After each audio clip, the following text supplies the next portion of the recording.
ನಮಸ್ಕಾರ ವೀಕ್ಷಕರೇ, ಪ್ರಿಯಾ ಸುಚಿ ಚಾನಲ್ಗೆ ಸ್ವಾಗತ. ಎಲ್ಲರಿಗೂ ದೀಪಾವಳಿ ಹಬ್ಬದ ಶುಭಾಶಯಗಳು. ಹಬ್ಬಗಳು ಬಂದಾಗ ಹೋಳಿಗೆ ಮಾಡಿದ್ರೇ ಹಬ್ಬಕ್ಕೊಂದು ಕಳೆ. ಹಾಗಾಗಿ ನಾನಿವತ್ತು ಹೊಸದಾಗಿ ಕಲಿಯೋರಿಗೋಸ್ಕರ ಅಮ್ಮನ ಕೈ ರುಚಿಯ ಕಾಯಿ ಹೋಳಿಗೆ, ಮೃದುವಾದ ಕಾಯಿ ಹೋಳಿಗೆಯನ್ನು ಸರಳವಾಗಿ ಯಾವ ರೀತಿ ಮಾಡೋದಂತ ತೋರಿಸ್ತಾ ಇದ್ದೀನಿ.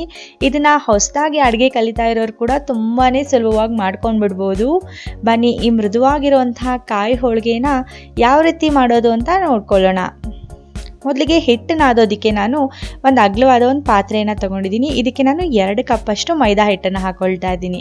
ನಾನು ಹೆಚ್ಚು ಹೋಳಿಗೆ ಮಾಡ್ತಾ ಇಲ್ಲ, ಒಂದು 13ರಿಂದ 15 ಹೋಳಿಗೆ ಆಗೋಷ್ಟು ನಾನು ರೆಸಿಪಿ ತೋರಿಸ್ತಾ ಇದ್ದೀನಿ. ಚಿಟಿಕೆಯಷ್ಟು ಉಪ್ಪನ್ನು ಹಾಕ್ಕೊಳ್ಳೋಣ.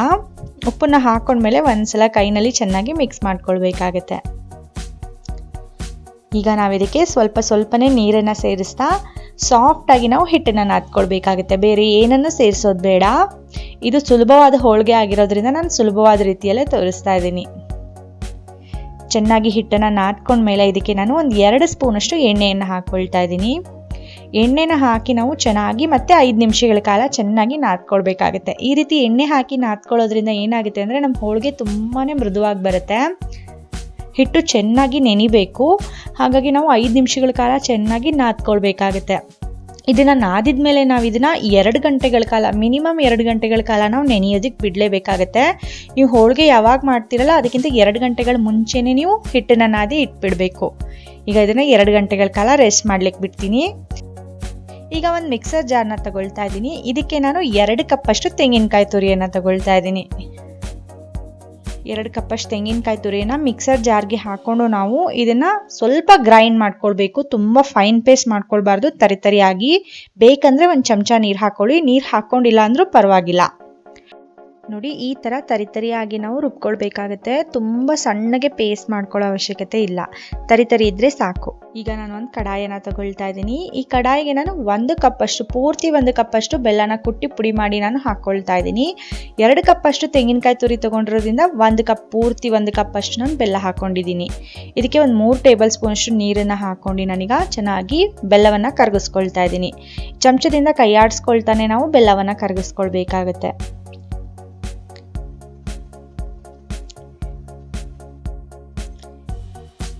ಬೆಲ್ಲ ಪೂರ್ತಿಯಾಗಿ ಕರಗಿದ ಮೇಲೆ ನೀವು ಈ ಬೆಲ್ಲದ ಪಾಕವನ್ನು ನೀವು ಶೋಧಿಸ್ಕೊಳ್ಬೋದು. ಬೆಲ್ಲದಲ್ಲಿ ಕಸ ಇದ್ದರೆ ಶೋಧಿಸ್ಕೊಳ್ಬೋದು, ಬೆಲ್ಲ ಚೆನ್ನಾಗಿದ್ದರೆ ಶೋಧಿಸ್ಕೊಳ್ಳೋ ಅವಶ್ಯಕತೆ ಇಲ್ಲ. ಈಗ ನೋಡಿ, ಪೂರ್ತಿಯಾಗಿ ಬೆಲ್ಲ ಕರಗಿದೆ. ಈ ಮೂಮೆಂಟ್ನಲ್ಲಿ ನಾನು ಆಗಲೇ ಗ್ರೈಂಡ್ ಮಾಡಿ ಇಟ್ಕೊಂಡಿರುವಂಥ ತೆಂಗಿನಕಾಯಿ ತುರಿಯನ್ನು ನಾನು ಹಾಕ್ಕೊಳ್ತಾ ಇದ್ದೀನಿ. ಇದನ್ನು ನಾನು ಸ್ವಲ್ಪ ಮಿಕ್ಸರ್ನಲ್ಲಿ ಸಣ್ಣ ಮಾಡ್ಕೊಂಡಿದ್ದೆ. ಈಗ ತೆಂಗಿನಕಾಯಿ ತುರಿಯನ್ನು ಹಾಕಿದ ಮೇಲೆ ಬೆಲ್ಲದ ಜೊತೆ ತೆಂಗಿನಕಾಯಿ ತುರಿಯನ್ನು ಚೆನ್ನಾಗಿ ಮಿಕ್ಸ್ ಮಾಡ್ಕೊಳ್ಳೋಣ. ಈಗ ಈ ಹೂರಣ ಸ್ವಲ್ಪ ಗಟ್ಟಿಯಾಗೋವರೆಗೂ ನಾವು ಒಂದು 10 ನಿಮಿಷಗಳ ಕಾಲ ನಾವು ಮೀಡಿಯಂ ಫ್ಲೇಮ್ನಲ್ಲಿ ನಾವು ಗ್ಯಾಸ್ನ ಇಟ್ಕೊಂಡು ಚೆನ್ನಾಗಿ ಬೇಯಿಸ್ಕೊಳ್ಬೇಕಾಗುತ್ತೆ. ನಮಗೆ ಉಂಡೆ ಕಟ್ಟಲಿಕ್ಕೆ ಬರಬೇಕು, ಆ ರೀತಿ ನಮಗೆ ಹದಕ್ಕೆ ಬರೋ ತನಕ ನಾವು ಚೆನ್ನಾಗಿ ಬೇಯಿಸ್ಕೊಳ್ಬೇಕಾಗತ್ತೆ. ಇದನ್ನು ಬೇಯಿಸ್ಕೊಳ್ತಾ ಇರುವಾಗಲೇ ನಾನು ಇದಕ್ಕೆ 1 ಟೀ ಸ್ಪೂನಷ್ಟು ಗಸಗಸೆಯನ್ನು ಹಾಕ್ಕೊಳ್ತಾ ಇದ್ದೀನಿ. ಇದನ್ನು ನೀವು ಹುರಿದಲ್ಲೇ ಇದ್ರೂ ನಡೆಯುತ್ತೆ, ಯಾಕೆಂದರೆ ಈಗಲೇ ನಾವು ಫ್ರೈ ಮಾಡ್ಕೊಳ್ತಾ ಇದ್ದೀವಲ್ಲ, ಹಾಗಾಗಿ ಗಸಗಸೆ ಅಲ್ಲೇ ಫ್ರೈ ಆಗಿಬಿಡುತ್ತೆ. ಹಾಗೆ ಒಂದು 2-3 ನಿಮಿಷಗಳ ಕಾಲ ಆದಮೇಲೆ ನಾನು ಏಲಕ್ಕಿ ಪುಡಿಯನ್ನು ಕೂಡ ಹಾಕ್ಕೊಳ್ತಾ ಇದ್ದೀನಿ. ಒಂದು 5-6 ಏಲಕ್ಕಿಯನ್ನು ಕುಟ್ಟಿ ಪುಡಿ ಮಾಡಿ ನಾನು ಹಾಕ್ಕೊಂಡಿದ್ದೀನಿ. ಹೂರಣವನ್ನು ಮಾಡ್ತಾ ಇರುವಾಗಲೇ ನಾವು ಇದಕ್ಕೆ 1 ಚಮಚದಷ್ಟು ತುಪ್ಪವನ್ನು ಸೇರಿಸೋದ್ರಿಂದ ಹೂರಣ ತುಂಬಾ ಮೃದುವಾಗುತ್ತೆ. ಹೂರಣ ಮೃದುವಾದರೆ ಹೋಳಿಗೆ ಕೂಡ ತುಂಬಾ ಮೃದುವಾಗಿ ತುಂಬಾ ಚೆನ್ನಾಗಿ ಬರುತ್ತೆ. ಈಗ ತುಪ್ಪ ಸೇರಿಸಿ ಒಂದು 2 ನಿಮಿಷಗಳ ಕಾಲ ಆದ ನಂತರ ನೋಡಿ, ನಮ್ಮ ಹೂರಣ ಕೂಡ ಗಟ್ಟಿಯಾದ ಹದಕ್ಕೆ ಬಂದಿದೆ. ನಮಗೆ ಉಂಡೆ ಕುಟ್ಟೋದಕ್ಕೆ ಯಾವ ರೀತಿ ಬೇಕೋ ಆ ರೀತಿಯಾಗಿದೆ. ಈಗ ಇದನ್ನು ಒಂದು 15ರಿಂದ 20 ನಿಮಿಷಗಳ ಕಾಲ ತಣ್ಣಗಾಗೋದಕ್ಕೆ ಬಿಟ್ಟರೆ ನಾವು ಆರಾಮಾಗಿ ಉಂಡೆ ಕಟ್ಬಿಡ್ಬೋದು. ಈಗ ಇದನ್ನು ತಣ್ಣಗಾಗೋದಕ್ಕೆ ಬಿಟ್ಬಿಡೋಣ. ಈಗ ನೋಡಿ, ನಾನು ಹಿಟ್ಟನ್ನು ನಾದಿ 2 ಗಂಟೆಗಳ ಕಾಲ ಆಗಿದೆ. ಹಿಟ್ಟು ತುಂಬಾ ಸಾಫ್ಟಾಗಿ ತುಂಬ ಚೆನ್ನಾಗಿ ನೆಂದಿದೆ. ಈಗ ಇದನ್ನು ನಾನು ಹೋಳಿಗೆ ಮಾಡೋದಕ್ಕೆ ತಗೊಳ್ತಾ ಇದ್ದೀನಿ. ಈಗ ಹೂರಣ ಕೂಡ ನೋಡಿ 20ರಿಂದ 30 ನಿಮಿಷಗಳ ಕಾಲ ಆಗಿದೆ. ಹೂರಣ ಕೂಡ ತಣ್ಣಗಾಗಿ ಗಟ್ಟಿಯಾಗಿದೆ. ನೋಡಿ, ಉಂಡೆ ಕಟ್ಟೋದಕ್ಕೆ ಕೂಡ ಬರ್ತಾ ಇದೆ, ಹಾಗೆಯೇ ಮೃದುವಾಗಿ ಕೂಡ ಇದೆ. ನೋಡಿ, ಮೃದುವಾದ ಹೂರಣ ರೆಡಿಯಾಗಿದೆ. ಈ ಹೂರಣದಲ್ಲೇ ನಾನು ಎಲ್ಲ ಉಂಡೆಗಳನ್ನ ಮಾಡಿ ಇಟ್ಕೊಂಡ್ಬಿಡ್ತೀನಿ. ನೋಡಿ, 13 ಉಂಡೆಗಳಾಗಿದೆ. ಹಾಗಾಗಿ ನಾನೀಗ 13 ಹೋಳಿಗೆಗಳನ್ನ ನಾನು ಮಾಡ್ಕೊಳ್ತಾ ಇದ್ದೀನಿ. ಬನ್ನಿ ಈಗ ಹೋಳಿಗೆನ ಮಾಡ್ಕೊಳ್ಳೋದಕ್ಕೆ ರೆಡಿ ಮಾಡ್ಕೊಳ್ಳೋಣ. ಹೋಳಿಗೆ ಮಾಡೋದಕ್ಕೆ ಹೋಳಿಗೆ ಕವರ್ ಅಥವಾ ಬಟರ್ ಪೇಪರ್ನ ತಗೊಳ್ಬೇಕಾಗುತ್ತೆ. ಈ ರೀತಿಯಾದ ಬಟರ್ ಪೇಪರ್ ಎಲ್ಲ ಸ್ಟೇಷನರಿ ಸ್ಟೋರ್ಸ್ ಅಥವಾ ಸೂಪರ್ ಮಾರ್ಕೆಟಲ್ಲಿ ಸಿಗುತ್ತೆ. ಇದಕ್ಕೆ 1 ಚಮಚದಷ್ಟು ಎಣ್ಣೆಯನ್ನು ಹಾಕೊಂಡು ಎಲ್ಲ ಕಡೆ ಸವರ್ಕೊಳ್ಬೇಕಾಗುತ್ತೆ. ಲಟ್ಟಣಿಗೆಗೂ ಕೂಡ ಎಣ್ಣೆಯನ್ನು ಸವರ್ಕೊಳ್ಬೇಕು. ಕೈಗೆ ಸ್ವಲ್ಪ ಎಣ್ಣೆಯನ್ನು ಹಚ್ಕೊಂಡು ಸ್ವಲ್ಪ ನಾದಿರೋಂಥ ಹಿಟ್ಟನ್ನು ನಾವು ತಗೊಳ್ಬೇಕಾಗುತ್ತೆ. ನೋಡಿ, ಇಷ್ಟು ಹಿಟ್ಟನ್ನು ತಗೊಳ್ಬೇಕು. ಇದನ್ನು ಕೈ ಮೇಲೇ ಈ ರೀತಿಯಾಗಿ ತಟ್ಕೊಳ್ಬೇಕು. ಮಧ್ಯಭಾಗದಲ್ಲಿ ನಾವು ಒಂದು ಉಂಡೆ ಹೂರಣವನ್ನು ಇಟ್ಕೊಳ್ಬೇಕಾಗುತ್ತೆ. ಹೂರಣವನ್ನು ನಾವು ಈ ರೀತಿಯಾಗಿ ನಾವು ಕ್ಲೋಸ್ ಮಾಡ್ಕೊಳ್ಬೇಕು. ಎಲ್ಲ ಕಡೆಯಿಂದನೂ ಸ್ವಲ್ಪ ಸ್ವಲ್ಪ ಹಿಟ್ಟನ್ನು ತಗೊಂಡು ಈ ರೀತಿಯಾಗಿ ನಾವು ಕ್ಲೋಸ್ ಮಾಡ್ಕೊಳ್ತಾ ಹೋಗಬೇಕು.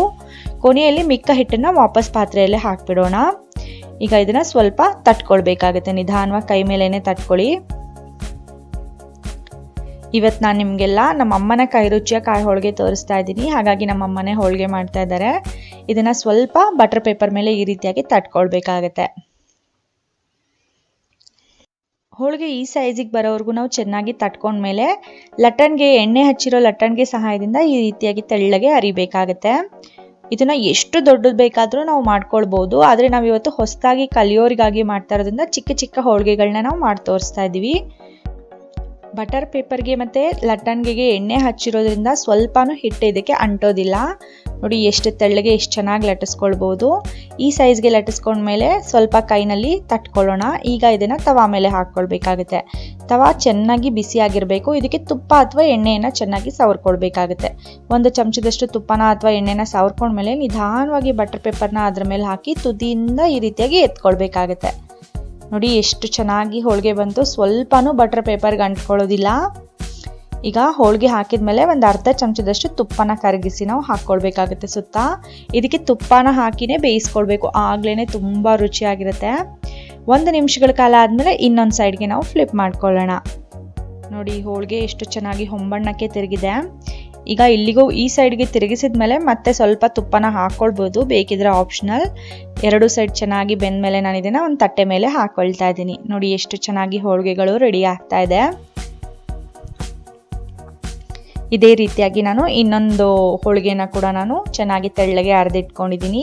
ಈಗ ಇದನ್ನು ಕೂಡ ಮತ್ತೆ ಇನ್ನೊಂದು ಸಲ ತವಾ ಮೇಲೆ ಹಾಕೋ ತೋರಿಸ್ತೀನಿ. ನೋಡಿ, ಈ ರೀತಿಯಾಗಿ ನಾವು ಬಟರ್ ಪೇಪರ್ನ ತವಾ ಮೇಲೆ ಹಾಕ್ಕೊಂಡು ತುದಿಯಿಂದ ಸ್ವಲ್ಪ ಸ್ವಲ್ಪನೇ ಬಿಡಿಸ್ಕೊಳ್ಬೇಕಾಗುತ್ತೆ.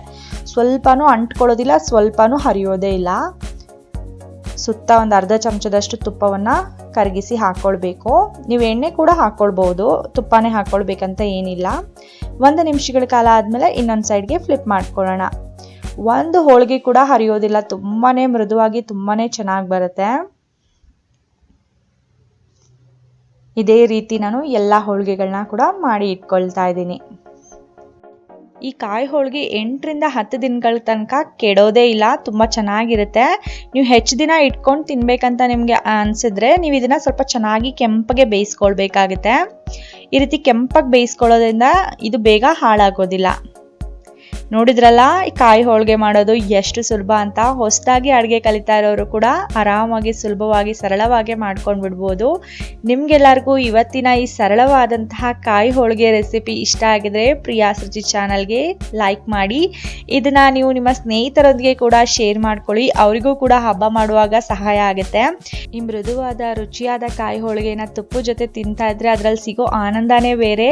ಇವತ್ತಿನ ಈ ವಿಡಿಯೋ ನೋಡಿದ್ಮೇಲೆ ನಿಮ್ಮ ಅನಿಸಿಕೆ ಅಭಿಪ್ರಾಯಗಳನ್ನ ಕಮೆಂಟ್ ಮೂಲಕ ತಿಳಿಸಿ ಅಂತ ಕೇಳ್ತಾ ಇವತ್ತಿನ ವಿಡಿಯೋ ನೋಡಿದ್ದಕ್ಕಾಗಿ ಧನ್ಯವಾದಗಳು.